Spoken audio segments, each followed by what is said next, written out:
Суйлхун ухаан ур чадвараараа хүн ардынхаа эрүүл мэндийг хамгаалах үйлсд цаг наргүй зүтгэж яваа хүнлэг сэтгэлд сувилагч нараараа бахархах өдөр буюу олон улсын сувилагчдын өдөрт зориулан 10 дахь жилдээ зохион байгуулагдаж байгаа Сувилагч чамдаа баярлалаа ёслол хүндэтгэлийн тоглолт 5 дугаар сарын 12-нд Монголын үйлдвэрчний эрхийн соёлын төв ордонд болох гэж байна.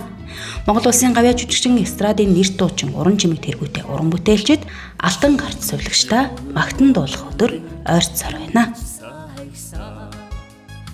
Сувилагч чамдаа баярлалаа тоглолтыг анх санаачилсан олон сайхан хүмүүсийн төлөөлөл манай орон чимэг гавьяат маань энэхүү одоо 2016 оноос хойш тасралтгүй одоо сувилагчийнхаа нийгэмлэгтэй хамтраа зохион байгуулж байгаа. Түүнээс өмнө бол олон сайхан ус ажлуудыг манай дэлхийн жуулхан төрөмс байгууллага маань тэргүү манай сэрчмаагч манаас хийж хэрэгжүүлж ирсэн. Тэгээд бид нар маань ингээд нэгт холбоотой өнөөдөр хүмүүнлэгийн аяартай нийгэм төрөөд явж байгаадаа маш их баяртай байдаг. Одоогоос 5-6 жилийн өмнө хөдөө орон нутгуудаар 21 аймгаараа Татнатаага, за мэдээж сувилагчдын нийгэмлэгийн дарга Нямаатаага, Хавьяатаага ингээд бүгдээрээ тайрсан. Үнэхээр сувилагч чамдаа баярлалаа гэдэг энэ үгийг хэлэх болгонд л одоо бараг зүсгэлэн догддог, хайрладаг. Тэ одоо эмнэлэг сувиглаар хаавч очсон одоо ах トゥ угаа ээжигээ хүмүүсээ өдүүлэхэд ороход алтан гартаа сувилагчийг хараад үнэхээр сувилагч чамдаа баярлалаа гэдэг өөрөө ихгүй догдол хэлдэг шүү дээ. Гайхалтай. Тэгээ Монголын сувилагчны нийгмийн тэргүүн энэ хатагтай тэр мянган сувилагчтай хайлж үнэлж өнөөдөр ингээд тэднийхээ төлөө явдаг. Тэгээ тэргүүнтэйгээ хамтраад бид нар 2016 онд Монгол Өрхөө өргөнд 21 ардын жүжигчийн гавьяатуудын нэгтгэн сувилагч чамдаа баярлалаа гэдэг тоглолтыг хийж ирсэн цаг хугацаа амбах юм тийм 10 жилийн өмнө бид нар хамтдаа нэгдэж энэ тоглолтыг одоо зохион байгуулж тэр олон үзэгч мянган үзэгч дундаас бас одоо нийгэмлэг маань тэр өвдсөн хот тавдраа өвдсөн сувилагч нарынхаа гэрээр нь хүн чадвар нэвтрүүлэг бид нар хамтдаа гэрт нь очиж уулзаж тэгээд тэр тоглолтын олгыг нийгэмлэг маань хот тавдраа өвдсөн 3 сувилагчийн эмчгийн зардал хүртэл зориулж ирсэн ийм хүмүүнлэгийн үс хийж ирсэн. Тэр үнэхээр сайхан санагдаж байна. Тэгээ одоо энэ тоглолт маань 10 жилийн дараа өнөөдөр үргэлжилсэн. Одоо энэ оны 5 сарын 12-нд олон улсын сувилагчийн баярын өдөр сувилагч чамдаа баярлалаа хүндэтгэл ёслолын тэр сайхан тоглолт маань Монголын үйлдвэрчний эрхийн соёлын төв ордонд болох гэж байна. Сувилагч чамдаа баярлалаа тоглолтыг Монголын сувилагчдын нийгэмлэгтэй хамтран зохион байгуулдаг уламжлалтай. Энэ жил Монголын сувилагчдын нийгэмлэгийн 30 жилийн ой тохиож байгаа бөгөөд түүхэн ойн тоглолт гэдгээрээ илүү онцлог олон гинтийн бэлгээр дүүрэн тоглолт болох нэ. Сувилагчдын баяраар сувилагч чамдаа баярлалаа тоглолтоо хийх үү Нямаатарга урнаа хайртай гэдэг маш олон хүмүүс асуудаг баг. Тэгэхээр Нямаатаргын маань хувьд гэвэл ковидын үед ч гэсэн бид нар энэ тоглолтыг бүр онлайнаар хийжсэн. Тэр маань маш онцлогтой, маш их өргөн хүмүүс оролцож тухайн үеийн одоо улсын их хурлын гишүүд маань сувилагч нартаа бас мөнгөнд тэтгэлэг өгчээсэн гэх мэтчлэн маш яриад байвал маш гоё ариун төвхөд байгаа. Тэгэхээр нийт сувилагч нартай хандан сувилагчдын баярын мэндийг хүргэн тоглолтынхаа тухаас яриач гэж хүсэж байна. За юуны өмнө ард түмэн маань 5 сарын 12-нд хүлээдэг болсон. Яагаад гэвэл сувилагч чамдаа баярлалаа гэсэн тоглолт. Яагаад өнөөдөр олон улсын сувилагчийн өдрийн баяр гэдэг вэ гэхээр ерөөсөө ард түмэн энийг нэрлэлсэн. За дэлхийд бол дэлхийн даяараа дэлхийн одоо бүх улс орон 30 сая одоо сувилагч нар маань энэ олон улсын сувилагчийн өдрийг бол 5 сарын 12 буюу одоо Florence Nightingale-ийн төрсөн өдөр гэж сувилагчийн шинжлэх ухааныг үндэслэгч язгууртан гаралтай өөрийнхөө бүхий л амьдралыг одоо энэ сувилахуу зорьсон энэ нэмэгтэй төрсөн өдрөөр одоо ингэ тэмдэглэж нийтдээ одоо хэвссэн байгаа. Тэгээ Монголын сувилагчийн нийгэмлэгийн хувьд болохоор олон улсын сувилагчийн өдрийг сувилагч нарыг эрхшгэ хамгаалсан өдөр гэж ингэж үздэг. Тэгээд 2016 он өнөөдөр 2026 он 10 жил одоо энэ хүмүүнлэгийн ич төлөөлөгч болсон энэ сайхан хүмүүстэйг хамтраад бид нар бас сувилагчтайгаа ард түмэнтэйгээ хамтраад ингээд 5 сарын 12-ны одоо зохион байгуулах гэдэг ингээд бүгдээр төлөвлөд байжээ.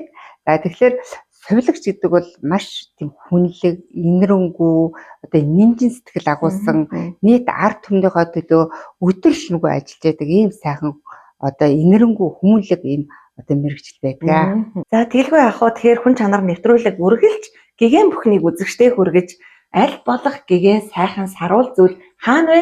Тэнд очиж 21 аймаг 9 дүүрэгтээ амьдарч ажиллаж байгаа хүмүүстэйгээ уулзаж учирдаг байгаа.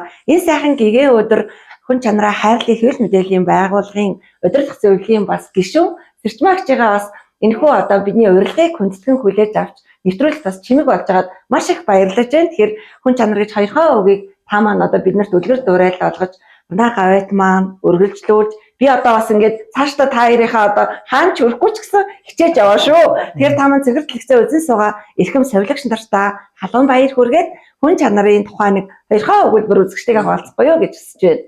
Совилогчдын баяр болох гэж байгаатай холбогдуулж Монголынхаа нийт совилогчдод бас энэ өдрийн мэндийг дэвшүүлье. Ер нь хүн төрөлхтөн үүссэн цагаас хойш энэ совилгын ухаан гэдэг яг зэрэг хөгжиж эхэлсэн гэж үздэг юм байна лээ. Тийм болохоор хамгийн хүнлэг, хамгийн энэрэнгүй энэ совилгын энэ совилогчдын мэргэжил бол хамгийн эрт үүссэн хамгийн хүнлэг мэргэжил юм аа гэж би бодож явдаг юм аа.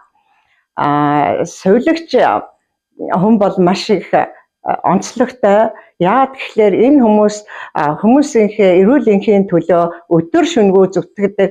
Би бас уншиж ирсэн залуухан хөөхнүүд гоёод хумсаа будаад явах эрх чөлөөтэй байдаг бол совилогчд хизээш тийм эрх чөлөө байхгүй. Совилогч бүсгүй өвчтөн өвчтөй байх юм бол хормынхаа үйл ажиллагаанд оролцож чадахгүй, хормынхаа болзоонд явж чаддаггүй гэсэн ийм тохиолдол зөндөө байдаг. Ийм болохоор энэ совилогч гэдэг хүн бол хүн төрөлхтний төлөө хүн чанар гаргасан хамгийн хүнлэг мэргэжилтнүүд, хамгийн хүнлэг хүмүүс юм аа гэж би бодож байна. Ингээд удахгүй болох совилогчдын баярын мэндийг бүх совилогчдаа дахин хүргье. Совилогч чамдаа баярлалаа гэдэг энэ сайхан тоглолтыг анх санаачлахдаа өөрөө хүнийг эмчилдэг тэр өрөвчгөн сэтгэлтэй цагаан өмөрөгтэй баатрийг эдгээхийн тулд энэхүү бас совилогч чамдаа баярлалаа. Хандвийн бас тоглолт маань эхэлжсэн бол өдгөө 10 жил гэдэг бол үнэхээр бас тодорхой их хугацаа гэж хувьдаа бодож байна. Тэгэхээр маш олон уран бүтээлчдийн төлөөлөл болж ханыхаан одоо олон мянган хүнийг эдгэрч ялаашруулах тийм болсон Монгол Улсын соёлын тэргүүний ажилтан хөшлөгч дуучин Хатанбаатар маань хөшгөний авд үргэлж байдгаа. Тэгэхээр энэ сайхан цэнгэр дэлгэцээрээ үзэгчтэй болон совилогч нартай болон мөн хаан болох гэж байгаа тоглолтынхаа тухай ярьж өгөөч гэж хүсэж байна. За маш баярлалаа. Тэр яг Алтан гарт цагаан өмөрөгт баатруудын маань жилдээ нэг удаа баярлуулах алтан боломж байдаг.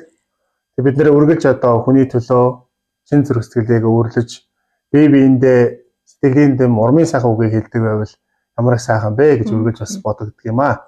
Тэр дундаа 5 сарын 12-ны өдөр бол олон улсын совилогчдын өдөр. Энэ өдөр бид бидний эрүүл мэндийн төлөө цаг наргүй хоёргүй сэтгэлээр үргэлж өргөсөн тангарагтаан үнчээ зүтгэж байдаг. Энэ сайхан эгэлгүй хэрнээ эрхэм сайхан хүмүүст баярлаж, талархаж тэднийг бас алдаршуулах хамгийн сайхан цаг мөч бас тохиож байгаад үнэхээр их баяртай байдаг юм аа.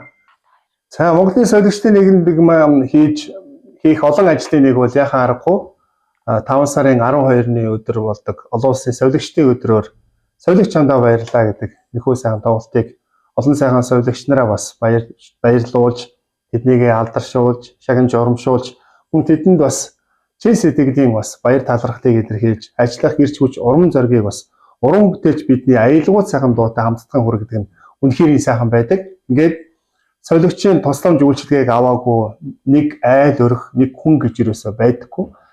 Бид өвддөг, харин өвдөлтөө бид эмнэлэгт очиод эмчид үзүүлээд эмчлэгдэх хэрэгцээ байдаг. Гэхдээ бидний эмчилгээний хамгийн чухал зүйлийг гардан хийж яадаг.